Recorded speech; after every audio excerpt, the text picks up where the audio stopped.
The school bullies knocked down a girl in a wheelchair. Half an hour later, a black girl put them in their place and the whole school saw it. It was a Thursday morning with a nice breeze at the new Manhasser school, in a quiet city in Minas Gerais. The sun was already high, firm and strong, drawing long shadows on the worn asphalt of the playground, where the school buses arrived making their usual noise. The kids left in their usual rush, chattering non-stop, looking at their cell phones, backpacks hanging haphazardly and looking for their class with their eyes, that organized mess they have every day before the bell rings. But for Clara Mendez, 13, the day didn't start with chatter or high morale. She was sitting close to the flagpole, watching the other students pass by her as if she were an object. Clara was small for her age, spoke softly and was already used to being invisible until the moment she stopped being so. She was also one of the few students at Novo Aurora who used a wheelchair. She had been born with a spinal condition, so she never knew what it was like to live without training wheels, but that never took away her smile. She had a smart look in her eyes. Her answers in class were always spot on and her laughter was contagious. Even so, that didn't stop guys like Vitor Bastos from treating her badly. Vitor, the strong man on the 8th grade team, big, full of himself and from a family that even had a plaque in the school gym, didn't like people who were different. He didn't say it to her face, nor did he need to. The jokes, the sidelong glances, the times when he would block her path in the hallway or imitate the sound of her wheels in the classroom. That was enough. That morning, Clara was trying to enter the school when the thing happened. She was only a few steps away from the ramp when Vitor and his two bodyguards, Leo and Marquinhos, stopped in front of her. At first they didn't say anything, they just stood there with their arms crossed, looking down with disgusted expressions, as if they were seeing something broken. Leo reached out and flicked the rim of her chair. "Have you ever thought about putting a rocket engine in that thing?" he asked, laughing. Clara's fingers gripped the wheels tightly. "What's up?" Vitor said, stepping forward. "Let's clear the way." But instead of moving out of the way, he bent down and grabbed the front of her chair. With one pull, he tilted the chair back enough for her to lose her balance. Clara's arms flailed, trying to hold on as the chair tipped over and fell. It hit the floor sideways with a crash that seemed to make everyone in the hallway hold their breath.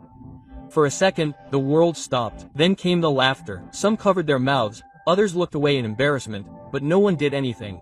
Clara lay there, her backpack almost off her shoulder, her books scattered. She didn't cry, she didn't scream, she just looked up at the sky and whispered something that only she could hear. That's when someone moved. Bia Lima had just gotten off the school bus. She saw the end, the fall, the laughter and Vitor's stupid little smile as he gave Marquinhos a high five. Bia clenched her fists and before she knew it, she was already dead, passing through the crowd. Bia didn't draw attention. She wasn't the class leader or the best student, but she had something different about her, a silent determination that people only noticed when things got heated. She knelt down next to Clara, helped her sit down and looked at her elbow. "Is everything okay?" Clara nodded, biting her lip. Bia looked up. Then her voice cut through the silence like a bolt of lightning. "Do you think this is funny?" Vitor turned around. "Don't get involved, girl." Bia stood up slowly, standing very straight. She wasn't tall, but she commanded respect. "I will." The crowd began to gather curiously. Vitor gave a mocking smile. "Are you going to lecture me? Are you her babysitter, by any chance?" Bia didn't answer. She took a step forward, bent down and helped Clara back to her seat. The hall inspector finally appeared, late as usual, asking what had happened, but no one said a word. The boys squeezed in among the other students and the scene it ended, not with a solution, but with a heavy atmosphere in the air. But the story didn't end there. What Vitor and the others didn't know was that the school Friendship Olympics would take place later that day. It was an event to promote unity, full of team games and activities to bring students together. Everyone would be watching, students, teachers, even parents. That's when Bia had an idea. During the first class, she went to talk to teacher Helena. "I want to compete this afternoon and I want Vitor on my team." Teacher Helena's eyes widened. "Sure," Bia confirmed. Around noon, the heat got intense and the field behind the school was abuzz. The teachers were setting up cones, relay points and obstacle courses. The Friendship Olympics started with loud music and the crowd excited. They drew names for the teams, but Bia had already set hers up with a little help from teacher Jonas to find a way. Vitor, Leo and Marquinhos were wearing matching t-shirts, arms crossed, already fed up. Then they saw who their team captain was. Bia appeared calmly, clipboard in hand, and looked straight at Vitor. "Today's challenge is to work as a team," she said, "but let's make it more exciting. The final test, an obstacle course with a relay. Whoever wins will choose someone to have lunch with the principal next week. Whoever loses will clean the cafeteria for a week." Quote, Vitor narrowed his eyes. "Closed," he answered. Half an hour later, the obstacle course began. Each team had to go through a circuit with running, climbing, balance beam and a surprise. The last part was to push a wheelchair with the student in the chair holding a stick. Vitor looked dismissive when he saw it. "Are you serious?" Bia smiled. "You're going to push her." He winked. "Who?" She pointed to the side of the field. Clara, wearing a dark blue t-shirt, her injured elbow with a bandage, her expression serious, but hard to decipher. Clara rode her wheelchair to the last stop. Vitor gritted his teeth. "She can't, she's the last one to run." Quote, Bia interrupted. "The rules say that one classmate rides the chair, the other pushes. Let's go." The crowd cheered. The teachers leaned over to get a better look. Professor Jonas blew his whistle. The race began. Vitor, with a mix of wounded pride and confusion, ran his part as if his life depended on it. He touched Bia, who touched Marquinhos, and finally they reached the wheelchair part. Vitor ran there, out of breath, looking everywhere. Clara waited. He grabbed the handles of the chair, mumbling something, and started pushing. But the path was not easy. There were cones, holes, uneven grass. At one point, Clara calmly leaned to the side. "Slow down, you're going to tip the chair over." Vitor adjusted the way he was pushing. The crowd watched almost without making a sound. Then came the final stretch. Bia and the others shouted, "Go, Clara." She raised the baton high as they crossed the finish line. They won. For a moment, silence took over the field. Then came the applause. First from the teachers, then from the students. It wasn't a scandal, or anything forced, it was from the heart. Even some of Veer's teammates looked at Clara differently. She didn't smile, didn't wave, just stood there breathing deeply, holding the baton as if it were a torch, looking straight ahead with a steady gaze. Vitor was behind her, with his hands on the handles of the chair, so surprised he couldn't say anything. For the first time since that morning, he didn't have that mocking smile. He was quiet, with the ball deflated and maybe even embarrassed, but Bia wasn't done yet. And did you feel the power of this story? Leave a comment to show that you're in the know. Later, back in the hallway where it all happened, Bia called teacher Helena and principal Matthias for a chat. She didn't want Vitor to be suspended. That would be easy and wouldn't do any good. What she wanted was more complicated. She wanted change. Everyone saw what happened, she said in the principal's office. They saw a girl get knocked down and no one did anything, no one said anything. That's what has to change. Quote, Principal Matthias, a strong, white-haired man who had worked at the New Dawn for many years, leaned forward, listening attentively. What do you suggest, Bia? Bia exhaled slowly. Give us 10 minutes at tomorrow's meeting. Let Clara and I speak. Let us show them what it means to truly stand up for someone.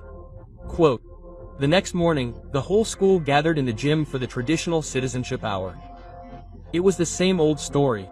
Announcements, the student of the month, a teacher saying something. Almost no one paid attention, but then Principal Matthias took the microphone and cleared his throat. Before we wrap up, 2 students want to share something with you.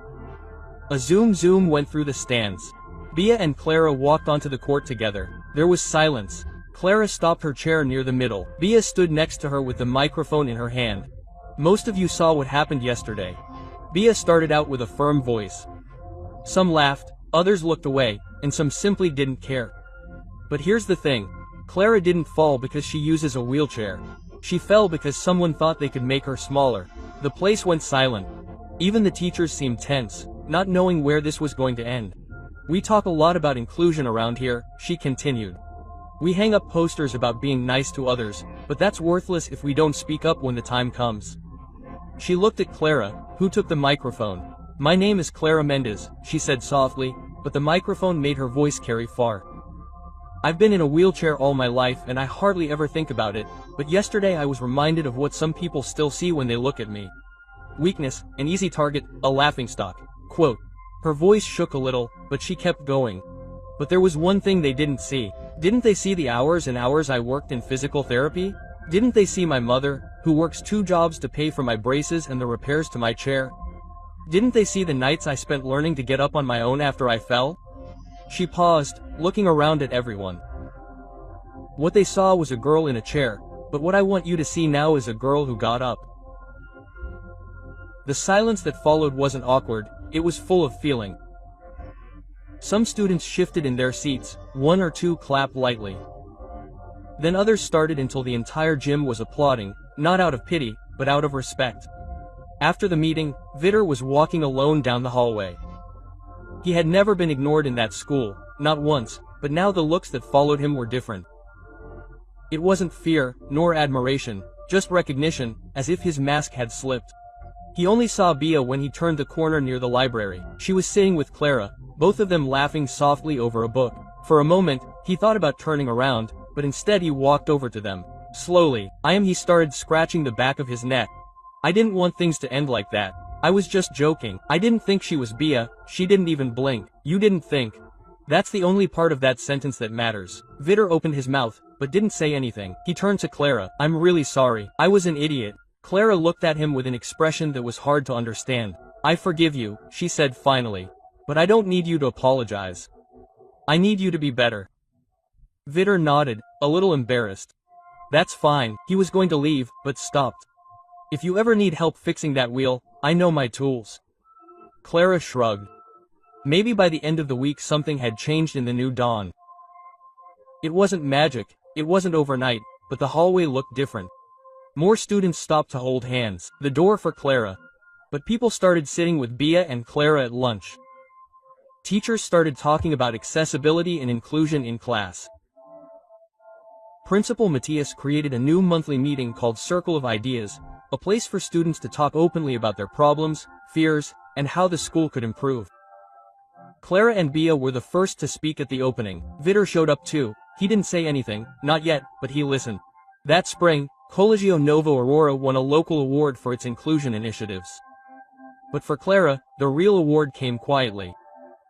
One morning in April, when she walked into the cafeteria and saw her favorite table already set aside, with a handwritten note stuck to the chair, reserved for Clara in class. She smiled not because she needed a seat, but because finally people saw her as more than just a girl in a wheelchair. She was Clara and she had turned things around. Summer came early that year. The air was heavy with the smell of cut grass and orange blossom. The heat rising from the sidewalks in waves. The days Clara's days were filled with final exams, class picnics, and preparations for the school talent show. A beloved tradition in the new dawn, where students from all grades showed what they were made of. There were always people dancing, singing, and joking around, but that year something different was in the air. The school wasn't just finishing a semester, it was turning a page. And at the center of this change were 2 girls who, quietly and without asking permission, had rewritten the meaning of strength. Bia suggested that they do something together for the show. Clara was hesitant at first. Performing on stage was something she had never even dreamed of, not in front of the whole school. Quote, what were we going to do? She asked one afternoon, sitting under a big tree near the running track. Spoken poetry, Bia said. You keep writing that poem you showed me about the sky. It was awesome. Clara shook her head. That was just for me. Quote, Bia tilted her head. Maybe, but what if someone else needs to hear it? They spent 2 weeks after class in the library putting together the presentation. They wrote about being seen and not being seen, about walking through the hallways while others pretended not to see. They wrote about voices that didn't scream but still made the walls shake. Bia brought the rhythm, the passion, the movement. Clara brought the silence, the delicacy, the strength. The day of the talent show arrived and the students filled the gym. A mix of glitter, colorful sneakers and nervousness. The parents sat in the back, many with cell phones in hand, ready to record. Gilmar, the performing arts teacher, adjusted the microphone between one presentation and the next, calling out the names like a small-town party announcer. When he said, and now with you, Bia Lima and Clara Mendez, with an unprecedented performance of spoken poetry, a buzz took over the crowd. Bia entered first, looking intently at the audience. Clara followed behind her in a straight-back chair, hands on her lap, and they positioned themselves in the middle of the court facing everyone. Then Bia began her clear and strong voice. They told me that quiet girls don't change the world, that silence was weakness, that standing still was weak. But I've seen hurricanes in teacups and I've seen thunder arrive in a wheelchair. Clara continued immediately. Her voice was softer, but with the same firmness. I used to be transparent and impossible to ignore. I used to be the reason for laughter and a big question mark, but now I'm the final point in the wrong ideas people have about me. Their words came and went, one answering the other. A duet, not of music, but of truth. The gym went silent. That silence that we feel was earned, not imposed. No one touched, no cell phone rang, just the echo of two girls taking up their entire space, without apologizing. When it was over, there was no shouting, just a pause, a breath, and then a shower of applause. Clara's mother was in the back with her hands over her mouth, her eyes shining with pride. Even the principal Matthias wiped the corner of his eye. Vitter, sitting with his younger brother near the bleachers, didn't applaud right away. He just watching Clara leave the stage in her chair with Bia by her side, the two of them laughing, relaxed, complete. He turned to his brother, a 6th grade kid with the same strong chin and stubbornness. See, kid? The boy agreed. So cool. Vitter smiled at the corner of his mouth. Yeah, it was. The last week of school flew by. Cleaning out the locker, getting the grades, memory books full of signatures and inside jokes. Vitter went to talk to Clara again in the library on the last day. I heard you're going to Horizonte school next year, he said with his hands in his pockets. She looked up from her book. I'll go to the inclusion program there, it's better. He agreed. You'll do really well. She didn't thank him, she just smiled. That was enough. Bia would continue in the new dawn for the 8th grade. And even if they wouldn't see each other every day, their friendship was strong and steady. They made a deal. To talk every Sunday, to keep writing, to keep fighting, and to never let silence take over where the truth needed to be told. During the holidays, Clara and her mother took a trip to a historic city, one of those that holds many struggles from the past, walking along cobblestone streets where other people had marched for their rights long ago. Her mother told stories of her grandfather, who had participated in important movements, and how courage didn't always make noise. Sometimes she was a quiet girl in a wheelchair, showing up every day without letting herself be diminished. Meanwhile, in their city, Principal Matthias invited Bia to help lead the first group of students for diversity next year. He said that the school needed students with ideas, with a voice, and, most importantly, with the drive to make things happen. Bia agreed, she already had plans. New actions for equality, older students helping the younger ones, and making sure no one was left out, as Clara almost had been. When classes resumed, the two schools looked different. At Horizonte School, Clara soon found a class in a poetry club, where students used words as a shield. She presented her spoken word poetry at the first open event. An older student with colored hair cried and hugged her afterwards. I needed to hear this, the girl whispered. In the new dawn, Bia led weekly meetings of students in room 204. The group grew by 100% in a month. They organized debates, conflict resolution practices, and in the hallway, on top of the lockers, the school painted a new mural designed by Bia and done by the art students. It showed two girls, one standing, the other sitting, both looking straight ahead, with firm eyes, without fear. Above, in large letters, was written, "Respect does not ask for permission, no sign, no name, only the truth." Years later, when the murals had faded and the lockers had been replaced, the story was still told. Teachers would point to that hallway and tell new students that this was where it all began. The courage, the change, the decision to stand up or to stay put. And every now and then, when someone asked what happened that spring afternoon when a girl in a wheelchair was knocked down and another girl stood up for her, someone would say, that's where everyone learned what real strength is, because real strength doesn't always scream. Sometimes it walks on wheels, sometimes it waits. Quote,